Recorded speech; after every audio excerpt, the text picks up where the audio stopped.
Welcome to today's edition of Layoff and Employment News by Employment Boost. If you are an individual affected by a layoff, or if you are a company facing a reduction in force, click the link above now or in the description box below for more information about our firm's outplacement support services and how we can help you as an individual land on your feet faster and get into a new job as quickly as possible, or as an organization, how we can smooth the layoff process and assist with your reduction in force.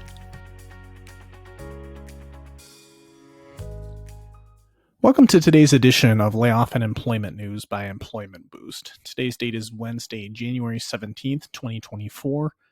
Now on to today's headlines. Google's massive layoffs continue. After laying off around 1,000 employees last week, Google's now cutting several hundred roles on its advertising sales team.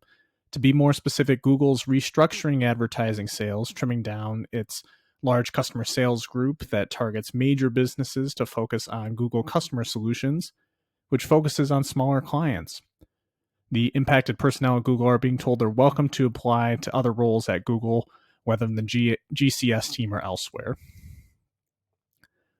Victoria's Secret Direct Fulfillment LLC, the direct fulfillment operations arm of Victoria's Secret owned by L Brands, is closing a call center in Kettering, Ohio, resulting in a layoff of 120 employees. The separation agreements of the employees are reported to begin on March 16th, 2024, and the separations will be completed by August 3rd of this year. Victoria's Secret has felt the pressures of the COVID-19 pandemic and the wealth of competitors, and sales have fallen, making these sorts of call centers a little less busy.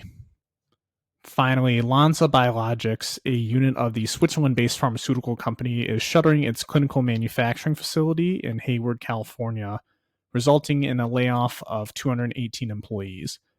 The first round of cuts is expected to take place on February 2nd, 2024, though the actual facility will not conclude operations until Q1 of 2025. The spokesperson for Lonza said that the CDMO market demand is focused on integrated clinical commercial offerings, and that the Hayward site provided limited opportunities outside of a clinical scope, hence the shuttering.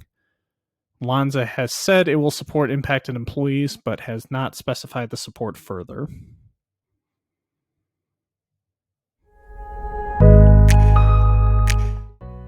Lastly, we are one of the leading global outplacement and career consultancies on the planet.